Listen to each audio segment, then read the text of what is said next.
In the kingdom of Oakhaven, the sun shines differently depending on where you stand. High on the hill sits the Palace of Mirrors, where Princess Aurora lives. Inside, the floors are polished marble and the walls are lined with gold. Aurora has 100 silk dresses and toys from every corner of the world. But if you look closely at her eyes, you'll see they are searching for something gold cannot buy. Now look down.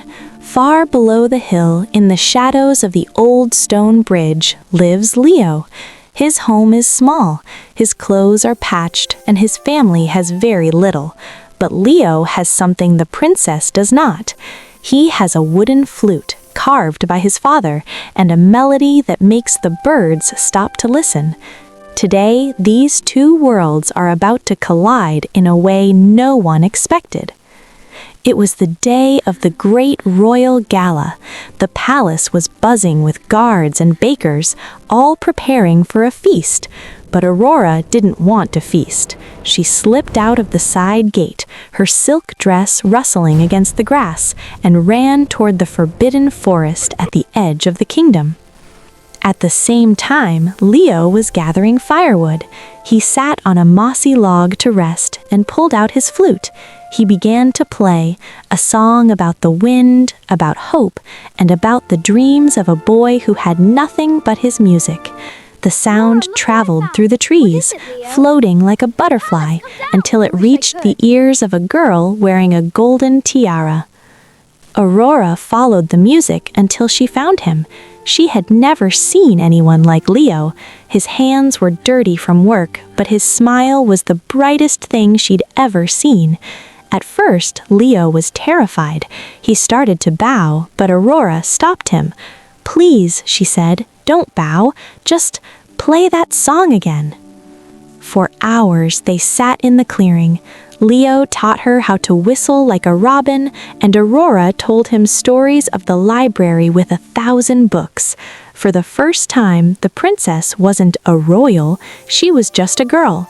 And Leo wasn't poor, he was a master of music. They promised to meet every day at the old oak tree. But in a kingdom built on rules, secrets never stay hidden for long. One afternoon, the captain of the guard followed the princess. When he saw her sitting on a log, sharing a piece of bread with a boy in tattered clothes, he let out a roar of anger. "A princess does not associate with such as you," he shouted.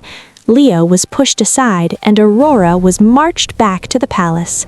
The king was furious. He locked the gates and told Aurora that Leo was a distraction. Meanwhile, Leo's family was told they must leave the village if he ever spoke to the princess again. The forest grew quiet. The flute remained silent. It seemed the walls between the rich and the poor were too high to climb, but Aurora realized that a palace without friendship is just a golden cage. Aurora refused to eat. She refused to speak. She sat by her window looking at the distant village. Then, in the middle of a dark, rainy night, a soft sound drifted up to her balcony. It was the flute. Leo had snuck past the guards, risking everything to play one last song for his friend. The king heard the music too.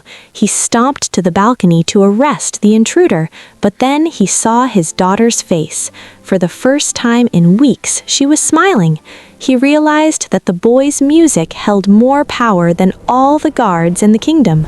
The king looked at Leo, then at his daughter, and finally understood. True wealth isn't in the treasury, it's in the people we love. The gates didn't just open, the walls came down. Leo was appointed the royal musician, and his family moved into a warm home near the palace garden. Aurora and Leo remained the best of friends, proving to the entire kingdom that a golden tiara and a wooden flute can play the most beautiful harmony in the world. Remember, no matter where you come from, your heart is what defines you. Stay kind, stay brave, and keep playing your song.